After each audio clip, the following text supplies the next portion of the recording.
Mom called me a failure and kicked me out, then gave my brother the house. 3 years later, my brother drove by my place and froze. He called Mom shouting, "Mom, this house is worth—" Wait, it's his? My brother's? What my mom did after that I never saw coming. You're a parasite. Leo, look at your brother. He actually has a future. You're just a drain on my bank account. Those were the last words my mother said to me before throwing my duffel bag onto the wet driveway. It was my 22nd birthday. My brother Julian stood behind her. He didn't say a word. He just smiled, holding the keys to the house our late father had left to both of us. Mom had forged my signature on the quitclaim deed. I knew it, they knew it, but I had $0 to fight it. Don't come back crawling when you're starving, Julian sneered as he shut the door. I slept in my car that night. The humiliation burned in my chest, but it did something else. It killed the boy who begged for love. It gave birth to a man obsessed with success. I took a grueling, low-level job at a commercial real estate firm. I worked 16-hour days. I survived on ramen and black coffee. While Julian was throwing parties in our childhood home, I was studying zoning laws, market trends, and property acquisitions. 2 years in, I met a mentor who saw my hunger. We partnered up. I found undervalued land. He provided the capital. By year 3, I wasn't just surviving. I was building an empire. I bought a stunning, hyper-minimalist, architectural mansion on the edge of the city's most exclusive district. It sat on a hill overlooking the valley. I didn't post it on social media. I didn't tell a soul. I let them believe I was dead or in a shelter. Then came last Tuesday. I was standing by my floor-to-ceiling glass windows, holding a cup of espresso. A sleek, slightly beat-up BMW slowed down on the private road outside my gate. It was Julian. He was delivering food, a side hustle to pay off the massive debt he'd racked up on the inherited house. He stopped the car. He rolled down the window, looking up at my mansion in absolute awe. Then he saw me standing on the terrace. Our eyes locked. Julian literally froze. The color drained from his face so fast I thought he was going to pass out. He grabbed his phone. Because the valley air carries sound and his window was down, I could hear him screaming into the receiver. Mom,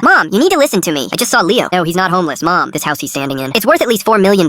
Wait, the gate code plate has his company logo. It's his? My brother's? I took a slow sip of my coffee and gave him a faint cold nod. He rolled up his window and sped off like he'd seen a ghost. I knew the storm was coming. What my mom did next, though, I never saw coming. Exactly 2 hours later, my phone rang. A number I hadn't blocked because I wanted to see this exact day happen. It was Mom, but she wasn't angry. Her voice was dripping with a sickening, honeyed sweetness that made my stomach turn. Leo, my beautiful boy, she sobbed into the phone. Oh, thank God you're safe. I've been praying for you every single night. Your brother told me where you are. We need to celebrate. I'm cooking your favorite roast tonight. Come home, honey. Let's put the past behind us. We're family. She didn't mention the mansion. She didn't mention kicking me out. She acted like she was a grieving mother who had finally found her lost son. It was a masterclass in psychological manipulation. Family? I said, my voice completely flat. No anger, no tears, just ice. Of course, Leo. And you know, Julian is struggling so much with a mortgage on our house. Maybe you could move back in and we could lease out your new place. We can all live together under one roof again like your father wanted. There it was, the trap. She wanted to bleed me dry to save her golden child. Look outside your window, Mom, I said softly. What? Why? Just look. I heard her footsteps through the phone, then a gasp. A sleek black Mercedes SUV had just pulled into her driveway. 2 men in sharp suits stepped out. Leo, who are these people? Her voice trembled. That's my legal team, Mom. 3 years ago, you forged my signature to give Julian the house. I didn't have the money for a lawyer then. I do now. The forensic handwriting analysis is already done. They are serving Julian with a lawsuit for grand theft and fraud, and serving you as an accomplice. Silence. Absolute suffocating silence on the line. Leo, please. I'm your mother, she shrieked, the sweet facade instantly shattering into pure panic. You were my mother until you threw me out like trash, I said calmly. Now you're just 2 people living in a house that legally belongs to me. You have 30 days to evict. Talk to my lawyers. I hung up. I blocked the numbers. As I look out over the city from my terrace, the weight of the last 3 years finally lifted. The best revenge isn't loud. It's silent. It's legal. And it leaves them standing in the wreckage of their own greed.